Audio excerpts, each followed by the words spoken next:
مارین ماں کی روک ٹوک بخوبی سمجھتے ہوئے منہ بناتے ہوئے روم سے باہر نکل گئی، جہاں عالم رحیلہ کے پاس آتے ہوئے حلاوہ سے بولی، جی امی۔ اس نے سرت سے جواب دیا، میرا بھی دل کرتا ہے کہ میں اپنے بیٹے کی خوشیاں اپنی زندگی میں دیکھوں۔ رحیلہ کی آنکھوں میں ہلکی سی چمک اٹھی تھی۔ امی مجھے دیر ہو رہی ہے، میں چلتا ہوں۔ وہ باہر سے بھاگنے کی کوشش کر رہا تھا، وہ اٹھ کھڑا ہوا، جس پر رحیلہ نے بیٹے کا ہاتھ تھام لیا۔ آخر کب تک اس آگ میں جھلستے رہو گے؟ درو پیشہ کی محبت کو بھول جاؤ، جو اپنی زندگی میں آگے بڑھ گیا، تم بھی اپنی زندگی میں آگے بڑھ جاؤ اور شادی کر لو۔ میں آج تم لوگوں سے کے سر پر ہوں، کل شاید زمین میں رہوں۔ جہاں عالم فوراً جھکا اور اپنی ماں کے لبوں پر انگلی رکھتے ہوئے انہیں روک دیا۔ امی کیسی باتیں کر رہی ہیں؟ اللہ آپ کا سایہ ہمارے سر پر ہمیشہ سلامت رکھے۔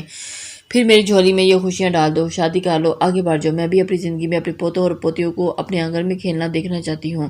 اس کی آنکھوں میں اشکوں کی مالا ٹوٹ گئی اور گالوں پہ گری، جہاں عالم نے اپنے دل پر ایک اور پتھر رکھا اور اپنی ماں کے آنسوؤں کو پوچھتے ہوئے بولا، ٹھیک ہے امی، جیسے آپ کو مناسب لگے ٹھیک ہے، جس کے بولیں گے میں شادی کر لوں گا۔ وہ بولتا ہوا اٹھا اور خدا حافظ کہتا ہوا روم سے باہر آ گیا، جہاں ماریا دسترخوان پہ کھانا لگائے بھائی اور ماں کا انتظار کر رہی تھی، لیکن جہاں عالم خدا حافظ بولتے ہوئے دلان کی چوکھٹ پار کر گیا۔ دروازہ کھولا تو جو منظر اس کے سامنے تھا اس کے دل کو مزید تپا کر رکھ دیا۔ دوری پیشہ عصمت حیات کے بائک کے پہ بیٹھنے کے لیے اس کے شانے پر ہاتھ رکھے کھڑی تھی اور اس کے چہرے پر چھائی خوشی نے یہاں عالم کی آنکھوں میں موتیوں کو جھلملا دیا۔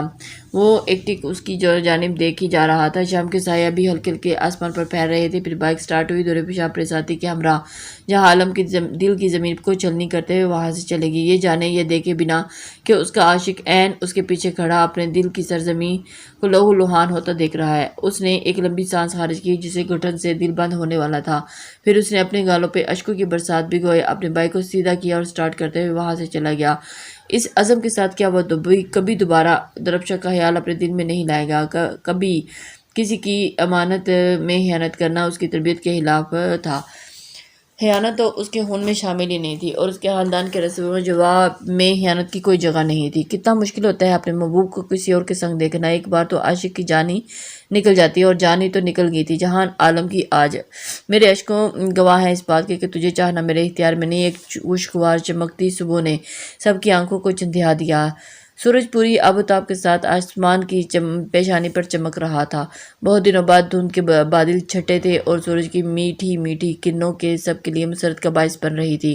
عصمت حیات صبح ہی کاموں میں مشغول تھا۔ عصمت حیات کی ماں کی خوشی کی دیدنی تھی، سارے گھر کو خوبصورت برقی کمکموں سے سجایا گیا۔ گود بھرائی کی رسم شام کو شروع ہونی تھی، جس کے لیے تیاریاں زور و شور سے چل رہی تھی۔ درو پیشہ کے لیے یہ سب کچھ ایک خوبصورت خواب کی مانند تھا۔ عصمت حیات نے جو وعدے اس کے گھر رات اس کے گوش گزار کیے تھے اور عہد کیا تھا اسے خوشیاں بھر زندگی دینے کا، دھیرے دھیرے ان سب کا بخوبی نبھا رہا تھا۔ عصمت حیات کی ماں کا رویہ بھی درپشہ کے ساتھ بدل گیا تھا اور وہ اچھی طرح سے خیال رکھ رہی تھی، لیکن کبھی کبھی وہ تلخ بھی ہو جاتی تھی۔ مگر دورے پیچھا تو یہی کافی تھا کہ وہ عصمت حیات کا رویہ اس کے ساتھ کافی بدل چکا تھا۔ اس نے بہت برے کام، اپنی بری عادت کا پس پشت ٹال کر دورے پیچھا کی خوشی کے لیے کاوشیں شروع کر دی تھی، اور اس مقصد کے لیے اس نے بینک سے قرضہ لے کر ایک چھوٹی سی دکان کرائے پہ لی تھی، اور جس میں روزمرہ ضروریات کا سامان، گروسری کی چیزیں رکھی تھی، اور بھرپور محنت اور سچے دل سے کام کر رہا تھا۔ یہی خوشی درپشہ کے چہرے پر پر رونق اور مزید دلکش بنا رہی تھی۔ اس نے خواب دیکھنے پھر سے شروع کر دیے تھے۔ زندگی ایک خوبصورت ڈگر پر چل رہی تھی۔ آج زندگی کی ایک خوبصورت شام وہ سب لوگ جی رہے تھے۔ گھر مہمانوں سے بھر چکا تھا۔ رانی بیگم، ہانیہ بھابی، سلیمان بھائی، رحیلہ چچی، ماریا درپشہ کی اس خوشی میں شریک ہونے کے لیے اس کے گھر آئے تھے، اور اپنے ان سب کو دیکھ کر وہ بے حد خوش نظر آ رہی تھی۔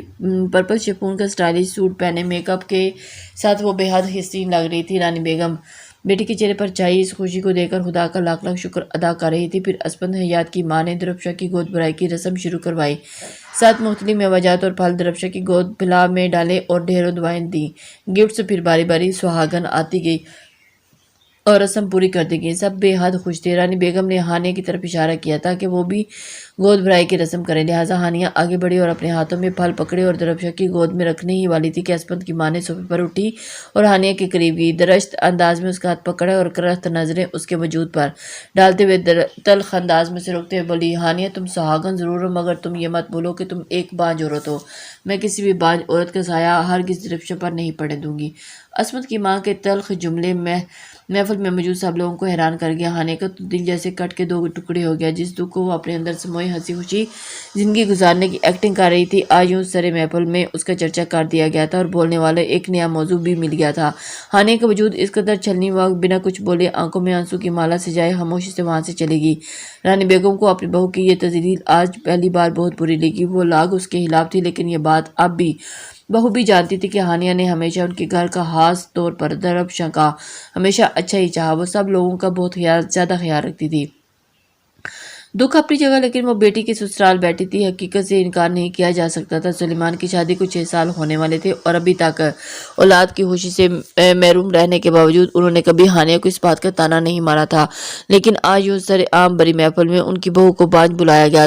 دل تو ان کا بھی کٹ کے رہ گیا تھا، لیکن وہ یہاں کسی کے کچھ نہیں کہہ سکتی تھی، لہٰذا وہ خاموشی سے صبر کا دامن تھامے بیٹھی رہی۔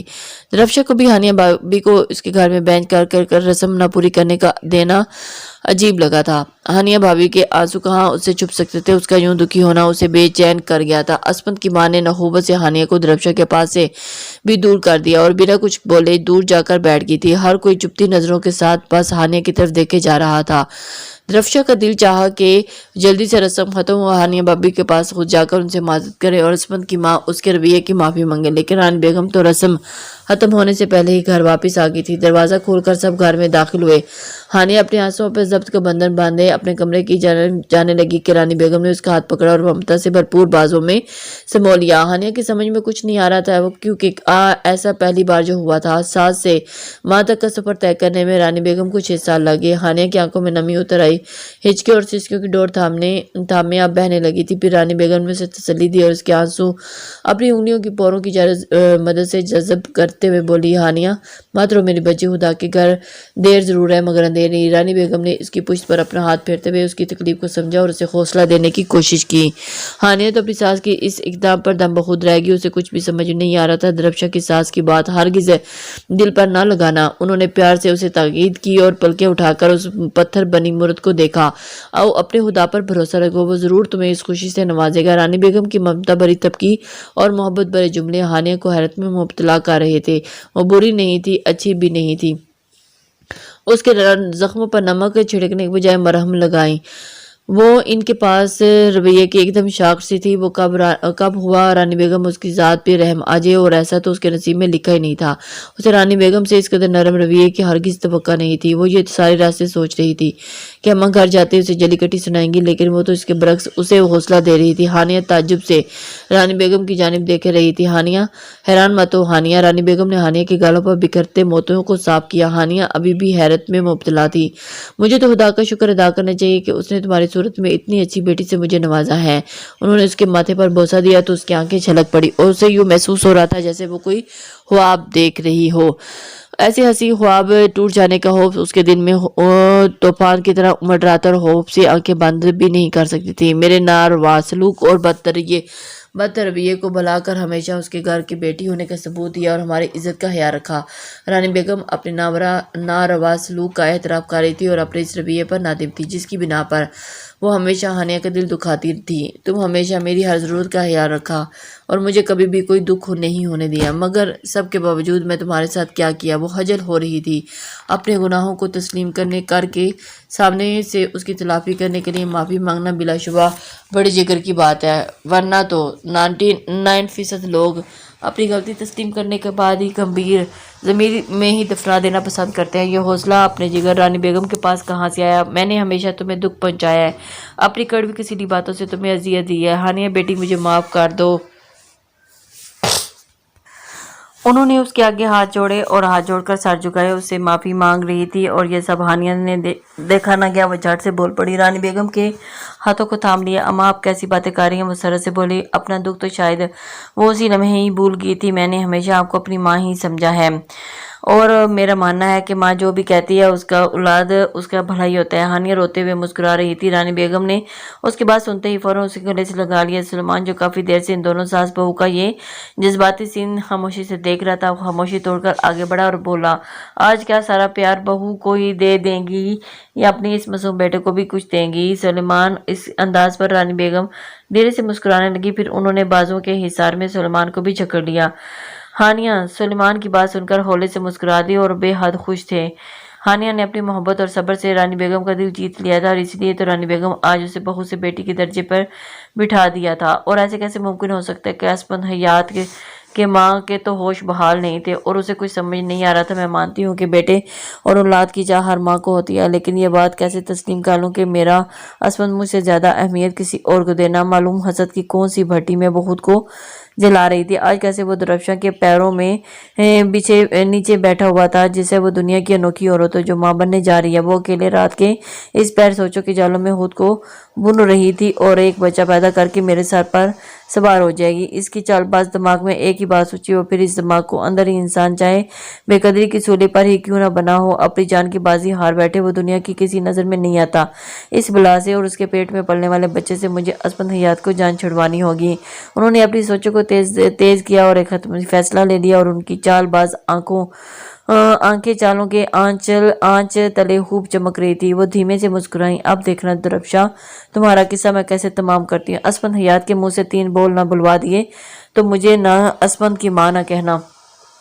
پتہ نہیں کون سی جلن اس کے وجود کو چھلنی کر رہی تھی اور اپنی ہی اولاد کی خوشیوں کی قاتل بن کر وہ خود کو ماں کے درجے پر فائز سمجھ رہی تھی اور اس ننھی سی جان کو دشمن بنی بیٹھی جس نے ابھی دنیا میں قدم نہیں رکھے تھے، جس نے دنیا کی رنگینیوں کو ابھی دیکھنا تو دور محسوس تک نہیں کیا تھا۔ بجائے اس کے کہ وہ اس بات سے خفا ہوں، انہیں تو خوش ہونا چاہیے۔ وہ درفشاں کی ماں بننے پر خبر ان کے اکلوتے بیٹے کی زندگی کو سنوار رہی تھی، لیکن کہتے ہیں نا کہ دنیا کے کچھ وجود ایسے ہوتے ہیں جو کسی خوشی کو برداشت نہیں کر پاتے۔ ان کی خوشیوں کی حسد کی آگ جلتے ہوئے وہ خود کو بھی جلا بیٹھتے ہیں۔ اسپند کی ماں کا ہو بہو یہی حال تھا۔ وہ حسد کی آگ میں جا رہی تھی، لیکن انہیں اندازہ نہیں تھا کہ ان کا نقصان انحصار اپنے بیٹے کا بھی ہوگا جو وقت گزرنے کے بعد انہیں پتہ چلے گا، لیکن اس وقت تک شاید ان کے ہاتھوں میں کچھ بھی نہ ہو۔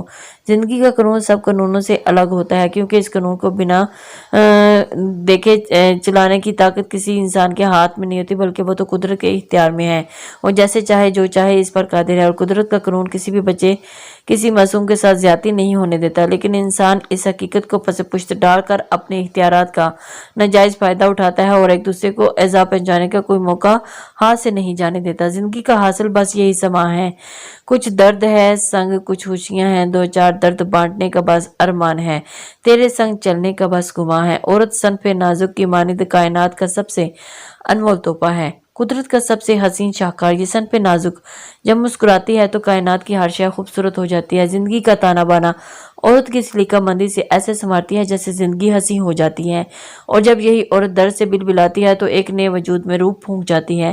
ایک زندگی وجود کو لے کر کائنات کی آنکھ کھولتی ہے اور عورت کو ماں جیسے حسین تخت پر بٹھا دیا جاتا ہے۔ ماں کے قدموں تلے جنت اور دنیا ماں کے وجود سے جنت ہے۔ زندگی کی یہ خوشی درفشاں کے در پر دستک دے رہی تھی اور درد سے چیخ رہی تھی۔ پیشانی پہ ماتھے کی بوندیں ایسے چمک رہی تھی جیسے صبح صبح شبنم کے قطرے پھولوں کی آغوش میں بیٹھے چمک رہے تھے۔ جب اسپند کی ماں سین میں مسلسل چکر کاٹ رہی تھی، ایک عجیب بے چینی اس کے وجود کو سکون کو برباد کیے ہوئے تھی۔